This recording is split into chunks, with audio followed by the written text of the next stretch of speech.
பாரதி, என்னோட இதயம் துடிக்கிற சத்தம் உங்களுக்கு கேட்டுச்சா? கேட்டுச்சு சார். அப்ப அது உங்களுக்கும் கேக்குது. எனக்கு எதுவும் ஆகாது. எனக்கு தான் நீங்க இருக்கீங்களே.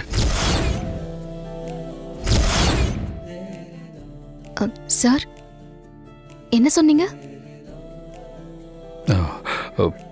இல்ல, என் கூட நீங்க இருக்கீங்கல்ல, அதான் சொன்னேன். ஆக்சுவலி கோயிலில் அவங்க என்னை அடிக்கிறப்போ நீங்க தான் என்ன அம்மன் சாமியை வந்து காப்பாத்துனீங்கல்ல, அந்த அர்த்தத்தில் சொன்னேன்.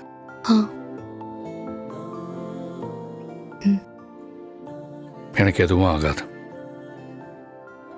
சரி, நீங்க போய் நல்லா தூங்குங்க.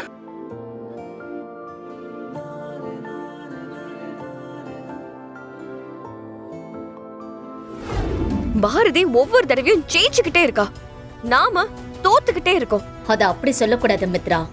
அந்த பாரதி தோத்து போயிடக்கூடாதுன்னு போராடிக்கிட்டு இருக்கா, அவ்வளவுதான். நாம நினைக்கிற மாதிரி ஆதிக்கு உனக்கும் கல்யாணம் நடக்கும். சொத்து புற நம்ம கண்ட்ரோல்ல வரும்.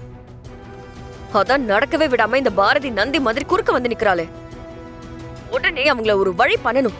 அப்பதான் நாம நினைச்ச விஷயத்த நம்மளால நடத்த முடியும். உன் வீட்ல ஆதிதான் பாரதியோட புருஷன்னு எத்தனை பேருக்கு தெரியும்? என்னோட பாட்டி ராஜேஸ்வரி, அண்ணி, மீனா, அவங்கள தவிர மத்த எல்லாருக்கும் தெரியும். அப்படியா? பாரதியோட புருஷன் ஒருத்தன் வந்துட்டு போனானே, அவன் கதை என்ன ஆச்சு? அவன் ஆதியோட ஃப்ரெண்டு சரவணா அனுப்பி பாரதியோட புருஷனா நடிக்க வந்தவன். அது என் முகத்துக்கு நேரா வந்து அந்த சரவண சொல்லிட்டு போயிட்டான்.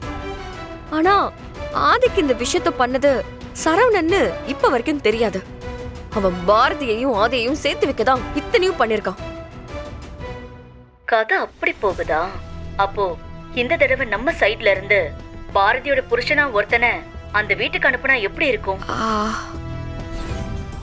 மித்ரா, என்ன மித்ரா, என்ன இப்படி ஏமாத்திட்டியே? என்ன மித்ரா, நீ இப்படி பண்ணுவேன்னு நான் கொஞ்சம் கூட எதிர்பார்க்கல மித்ரா. ஏய் குமார், என்ன பண்ணிக்கிட்டு இருக்க? உனக்கு என்ன பைத்தியம் பிடிச்சிருக்கா? இப்போதைக்கு ஏன் பேரை சொல்லி கத்திக்கிட்டு இருக்க? பாரதின்னு சொல்லு. நீ ஏது நியாயமான்னு சொல்லு மித்ரா. உயிருக்கு உயிரா பழகிட்டு நீ பாட்டுக்கு என்ன மறந்துருன்னு சொல்றியே. நமக்குள்ள நடந்ததெல்லாம் மறக்கக்கூடிய விஷயமா? சொல்லு மித்ரா. நான் இல்லாம உன்னால வாழ முடியாதுன்னு சொல்லிட்டு என்ன ஏமாத்துறதுக்கு உனக்கு எப்படிதான் மனசு வந்துச்சு மித்ரா? நீ பண்றதெல்லாம் ரொம்ப தப்பு மித்ரா. என்ன வந்தாலும் சரி, ஆனா இன்னைக்கு ஒரு முடிவு தெரியாம நான் அந்த இடத்தை விட்டு போறதே இல்ல. ஐயோ மித்ரா, என்ன நடக்குதுங்க? இவன் ஓ ஆளுன்னு சொன்ன, ஆனா இவன் என்னன்னா அப்படியே உல்டாவா பாரதி பேரை சொல்றதுக்கு பதிலா உன் பேரை சொல்லிட்டு இருக்கான்.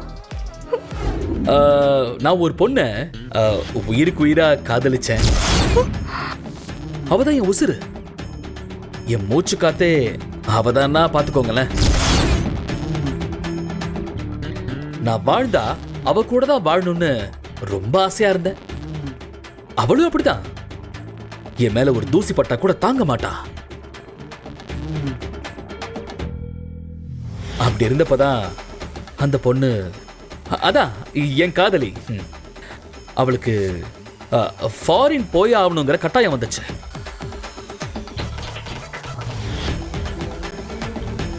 அவ என்னை விட்டுட்டு போக மாட்டேன்னு சொல்லி அழுதா புலம்புனா.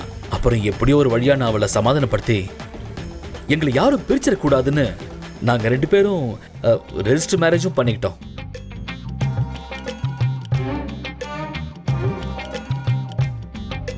அப்புறம் அவ ஃபாரின் கிளம்பி போயிட்டா. அவ ஃபாரின்ல இருந்து வந்ததுக்கு அப்புறம் அவ வீட்டுல சொல்லி ஊரறிய கல்யாணம் பண்ணிக்கிறதா நாங்க முடிவு பண்ணிருந்தோம். அவளும் அப்படிதான் சொன்னா.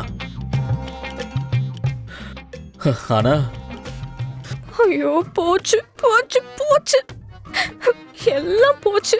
இப்படி மொத்தமா சொதப்பிட்டானே ராஸ்கல். எதுக்காக இப்படி பண்றான்னு தெரியலையே. ஷோ, இதை எப்படி சமாளிக்கிறது? நல்லா மாட்டிக்கிட்டேன். எல்லாரும் நம்மளதான் பாக்குறாங்க. எப்படியாவது சமாளிக்கணும். ஏய், அடிச்சு பல்லெல்லாம் பேத்துருவேன். நீ எங்க வந்து என்ன பேசிக்கிட்டு இருக்கேன்னு தெரியுமா? என்ன தைரியம் இருந்தா எங்க வீட்டுக்குள்ளேயே வந்து எங்க வீட்டு பொண்ணை பத்தி தப்பா பேசுவேன். உனக்கு அவ்வளவுதான் மரியாதை. முதல்ல வீட்டை விட்டு வெளியில போடா ராஸ்கல்.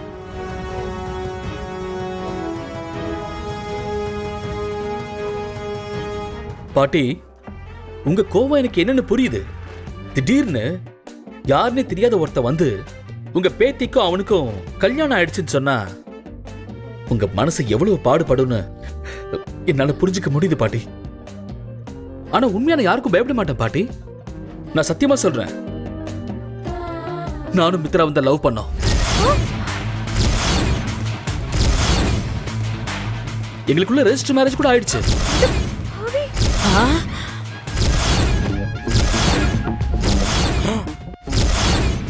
ஆனா மித்ரா முழு பூசணிக்காய சாப்பாட்டுல மறைக்கிற மாதிரி எங்களுக்குள்ள நடந்த கல்யாணத்தை ஏதோ ஒரு காரணத்துக்காக அவ மறைச்சுக்கிட்டு இருக்கா. ஆக்சுவலா எனக்கு இந்த விஷயமே மித்ரா வேற ஒருத்தர் கல்யாணம் பண்ணிக்க ரெஜிஸ்டர் ஆபீஸ் போனப்பதான் தெரிஞ்சது. மித்ரா, அவன் என்னென்னமோ பேசிக்கிட்டு இருக்கான். நீ என்னடான்னா புடிச்சு வச்ச புள்ளையார் மாதிரி எதுவும் பேசாம அப்படியே நின்னுகிட்டு இருக்க. இவன் சொல்றதெல்லாம் உண்மையா? இவன் யாருன்னு உனக்கு தெரியுமா? ஐயோ பாட்டி, சத்தியமா இவன் யாருன்னு எனக்கு தெரியாது. நானே இவன் பேசுறத கேட்டு ஷாக் ஆகி என்ன பேசுறதுனே தெரியாம வாயடைச்சு போய் நிக்கிறேன். இவன் வாயை திறந்தாலே பொய். இவனை இதுக்கு முன்னாடி நான் பார்த்தது கூட கிடையாது. எப்படி மித்ரா, எப்படி உன்னால இப்படி எல்லாம் பேச முடியுது? என்ன பார்த்தா யாருன்னு தெரியலன்னு சொல்ற?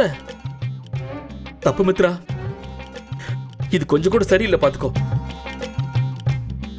லவ் பண்றப்போ நான் இல்லனா நீ உயிரோடவே இருக்க மாட்டேன்னு என்கிட்ட எத்தனை வாட்டி சொல்லிருக்க, எத்தனை தடவை அழுதுருக்க.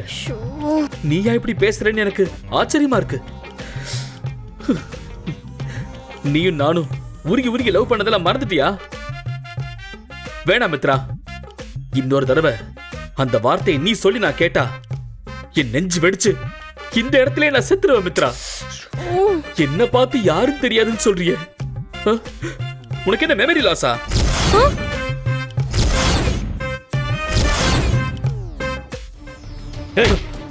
ராஸ்கல், உனக்கு அவ்வளவுதான் மரியாதை. நானும் போனா போகுது, இன்னும் என்னென்ன பொய் சொல்றேன்னு பார்க்க தாண்டா பொறுமையா இருந்தேன். ஆனா நீ எல்லாம் மீறி பேசிட்டு இருக்க. டேய், விளையாடிட்டு இருக்கியா? நீ பாட்டுக்கு வீட்டுக்குள்ள வந்து இல்லாத கதையெல்லாம் பேசிட்டு இருக்க. இங்க பாரு, என் தங்கச்சி ஆதியை தான் விரும்புனா, ஆதியை தான் கல்யாணம் பண்ணிக்க போறா. உன்னால என்ன பண்ண முடியுமோ பண்ணிக்கடா.